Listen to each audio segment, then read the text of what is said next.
to do anything to stop it. Picking it up with "You heard me say why." "You heard me say why a minute ago. Do you not believe it is the truth?" "A bad truth for you," said Defarge, speaking with knitted brows, and looking straight before him. "Indeed, I am lost here. All here is so unprecedented, so changed, so sudden and unfair that I am absolutely lost. Will you render me a little help?" "None." Defarge spoke, always looking straight before him. "Will you answer me a single question? Perhaps, according to its nature, you can say what it is. In this prison that I am going to so unjustly, shall I have some free communication with the world outside? You will see. I am not to be buried there, prejudged and without any means of presenting my case? You will see, but what then? Other people have been similarly buried in worse prisons before now, but never by me, Citizen Defarge." Defarge glanced darkly at him for answer, and walked on in a steady and set silence. The deeper he sank into the silence, the fainter hope there was, or so Darnay thought, of his softening in any slight degree. He therefore made haste to say, "It is of the utmost importance to me, you know, citizen, even better than I of how much importance, that I should be able to communicate with Mr. Lorry of Tellson's Bank, an English gentleman who is now in Paris, the simple fact, without comment, that I have been thrown into the prison of La Force. Will you cause that to be done for me?" "I will do," Defarge doggedly rejoined. "Nothing for you." Sorry. All right, so after that interruption from my kid, so sorry about that, I'm going to start over with "I will do." "I will do," Defarge doggedly rejoined, "nothing for you. My duty is to my country and the people. I am the sworn servant of both against you. I will do nothing for you." Charles Darnay felt it hopeless to entreat him further, and his pride was touched besides. As they walked on in silence, he could not but see how used the people were to the spectacle of prisons passing along the streets. The very children scarcely noticed him. A few passers turned their heads, and a few shook their fingers at him as an aristocrat. Otherwise, that a man in good clothes should be going to prison was no more remarkable than that a laborer in working clothes should be going to work. In one narrow, dark, and dirty street through which they passed, an excited orator mounted on a stool was addressing an excited audience on the crimes against the people of the king and the royal family. The few words that he caught from this man's lips first made it known to Charles Darnay that the king was in prison, and that the foreign ambassadors had one and all left Paris on the road, except at Beauvais. He had heard absolutely nothing. The escort and the universal watchfulness had completely isolated him. That he had fallen among far greater dangers than those which had developed themselves when he left England, he of course knew now. That perils had thickened about him fast, and might thicken faster and faster yet, he of course knew now. He could not but admit to himself that he might not have made this journey if he could have foreseen the events of a few days. And yet his misgivings were not so dark as, imagined by the light of this later time, they would appear.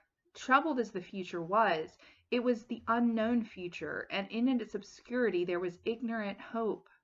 The horrible massacre, days and nights long, which within a few rounds of the clock was to set a great mark of blood upon the blessed garnering time of the harvest, was as far out of his knowledge as if it had been 100,000 years away. That sharp female newly born and called La Guillotine was hardly known to him, or to the generality of people by name.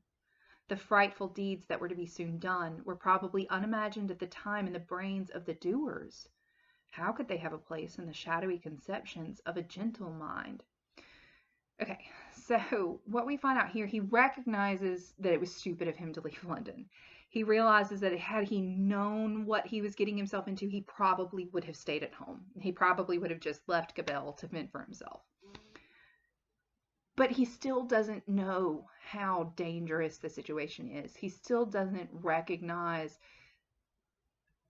the absolute terror that is about to happen. The guillotine hasn't been implemented yet. It was created to be a more humane way of killing people. It's quick. It didn't take multiple strikes. It wasn't as long as a hanging. It didn't cause as much pain as other things. It was considered a humane death, but it was also very fast. And so lots of people could be killed in a very short amount of time. And that's going to be noticed by the revolutionaries, and that is going to be an advantage to it for them. They're going to start keep killing people en masse. It's just going to be absolute carnage. And nobody at this point, not even the people who are going to be doing the killing, recognize what is about to start happening. And so Darnay couldn't possibly know the danger that he's in. All right, I'm picking it up at of unjust treatment. Of unjust treatment in detention and hardship, and in cruel separation from his wife and child, he foreshadowed the likelihood or the certainty. But beyond this he dreaded nothing distinctly. With this on his mind, which was enough to carry into a dreary prison courtyard, he arrived at the prison of La Force. A man with a bloated face opened the strong wicket to whom Defarge presented the emigrant Evrémonde. "What the devil! How many more of them?" exclaimed the man with a bloated face. Defarge took his receipt without noticing the exclamation, and withdrew with his two fellow patriots.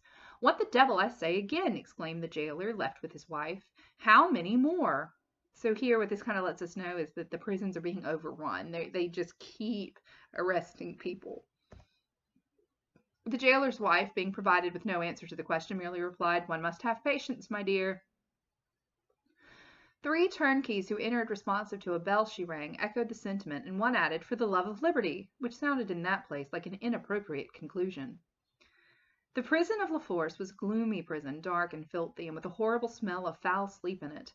Extraordinary how soon the noisome flavor of imprisoned sleep becomes manifest in all such places that are ill cared for. "In secret, too," grumbled the jailer, looking at the written paper, "as if I was not already full to bursting." He stuck the paper on a file in an ill humor, and Charles Darnay awaited his further pleasure for an hour, sometimes pacing to and fro in the strong arched room, sometimes resting on a stone seat, in either case detained to be imprinted on the memory of the chief and his subordinates. "Come," said the chief at length, taking up his keys, "come with me, emigrant." Through the dismal prison twilight his new charge accompanied him by a corridor and staircase, many doors clanging and locking behind him until they came into a large, low, vaulted chamber, crowded with prisoners of both sexes. The women were seated at a long table, reading and writing, knitting, sewing, and embroidering. The men were for the most part standing behind their chairs or lingering up and down the room. In the instinctive association of prisoners with shameful crime and disgrace, the newcomer recoiled from his company. But the crowning unreality of his long, unreal ride was there all at once rising to receive him, with every refinement of manner known to the time, and with all the engaging graces and courtesies of life. So the people that are within here, it's crowded with a bunch of prisoners, but they're all aristocrats or upper level, upper society members. And so at first Darnay kind of recoils because he's stuck in this room with all of these prisoners, with all of these criminals in his mind, and then he realizes that they're not criminals. They're people like him who just happen to have been born into the upper classes, and that makes them a criminal in the minds of the people. Now, I say that completely understanding that the aristocrats had done horrible things to the peasants, and that is not to be completely tossed aside here. But they rise and they greet him as if this is a dinner party, as if there is as if this is a completely normal situation.